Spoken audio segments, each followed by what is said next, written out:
Hi, வணக்கம். இது doctor Pavithra Tamilarasan, senior consultant and diabetologist at Aishwarya hospital OMR. So உங்களுக்கு late night cravings ரொம்ப இருக்கா? நீங்கள் அதிகமாக இந்த ஃபோனில் வந்து லேட் நைட்டாக நம்மளோட ஃபுட் டெலிவரி ஆப்ஸ்லேருந்து வந்து ஃபுட் ஆர்டர் பண்ணுற பழக்கம் இருக்கா?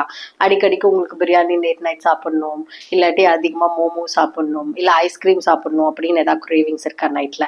அப்படி ஏதாச்சும் இருந்துச்சுன்னா இந்த வீடியோ உங்களுக்கானது. ஸோ எதுக்காக நமக்கு இந்த மாதிரி லேட் நைட் கிரேவிங்ஸ் அதிகமாக வருது? ஒன்று, நம்ம நைட்டில் வந்து அதிகமாக இந்த ஃபோனை நோண்டுறதுனால இருக்கலாம். இல்லை ரெண்டாவது, நமக்கு ரொம்ப ஆன்சைட்டி, ஸ்ட்ரெஸ், நம்மளுக்கு ஒரு வே ஆஃப் கோப்பிங் அப்னு சொல்லலாம். அதாவது நம்ம அன்னைக்கு டே வந்து நமக்கு கொஞ்சம் ஸ்ட்ரெஸ்ஃபுல்லாக போச்சு, நமக்கு சரியாக தூக்கம் வரல அப்படின்னும் போது நம்ம மைண்ட் ஆல்ரெடி டிஸ்ட்ராக்ட் பண்ணுறதுக்காகவோ இல்லை நம்ம மைண்டை வந்து நம்மளே சந்தோஷப்படுத்திக்கிறதுக்காக நம்ம ஒரு கைண்ட் ஆஃப் இன்டெலிஜென்ஸ் பண்ணுற மாதிரி நம்ம வந்து இந்த மாதிரி லேட் நைட் கிரேவிங்ஸாக இன்டல்ஜ் பண்ணிக்கிறோம்னு எடுத்துக்கலாம். பட் இந்த மாதிரி பண்ணுறதுனா நம்ம உடம்புக்கு எவ்வளோ கெட்டுதலான விஷயம் நடக்குது தெரியுமாங்க உங்களுக்கு?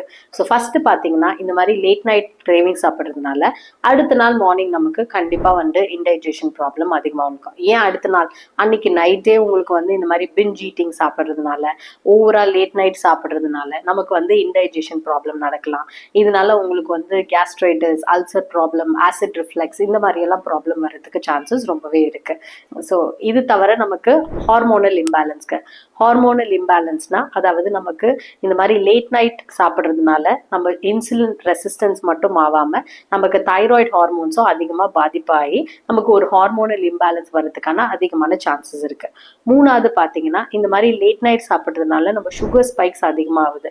ஸோ அதனால நமக்கு தேவையில்லாமல் டயபெட்டிஸ் இல்லை நம்ம ப்ரீ டயபெட்டிஸ் இல்லை நமக்கு பார்டர் லைன் டயபெட்டிஸ் இருக்கிறவங்களுக்கு டயபெட்டிஸ் முழுமையாகவே வர்றதுக்கு சான்சஸ் ரொம்பவே இருக்கு. இது தவிர பார்த்தீங்கன்னா, இந்த மாதிரி லேட் நைட் சாப்பிட்றதுனால ஆப்வியஸாக நமக்கு தூக்கம் வராது. ஏன்னா இதை சாப்பிட்டு இதனால நமக்கு இன்டைஜஷனாக இருக்கட்டும், இல்லாட்டி நம்ம சாப்பிட்றதுனால வயிறு ஃபுல்னஸ் இல்லை அந்த டிஸ்கம்ஃபர்ட்னால இருக்கட்டும், இல்லை யூஸ்வலாகவே சாப்பிட்டா கொஞ்சம் வந்து எனர்ஜி வந்த மாதிரி கொஞ்சம் பிரிஸ்காக இருப்போம். ஸோ அதனால தூக்கம் எங்கேருந்து வருது அப்போ?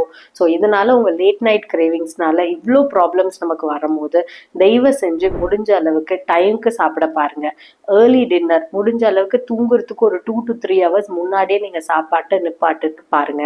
அப்படி இல்லை உங்களுக்கு மீறி ஒரு கிரேவிங் மாதிரி, அதாவது முழுமையாக உங்களுக்கு சாப்பிடாத மாதிரி ஒரு செட்டேட்டி அடையாத போது இருக்கும் அப்படி இருந்துச்சுன்னா தாராளமாக நீங்கள் ஏதாச்சும் ஒரு லைட் நைட் ஸ்நாக்ஸ் அந்த மாதிரி எடுத்துக்கலாம். என்ன மாதிரி ஸ்நாக்ஸ் எடுத்துக்கலாம் அப்படின்னு பார்த்தீங்கன்னா, ஃப்ரூட்ஸ் எடுத்துக்கோங்க, சலட் எடுத்துக்கோங்க, இல்லாட்டி வந்து ஒரு கிளாஸ் ஆஃப் வார்ம் மில்க் குடிங்க.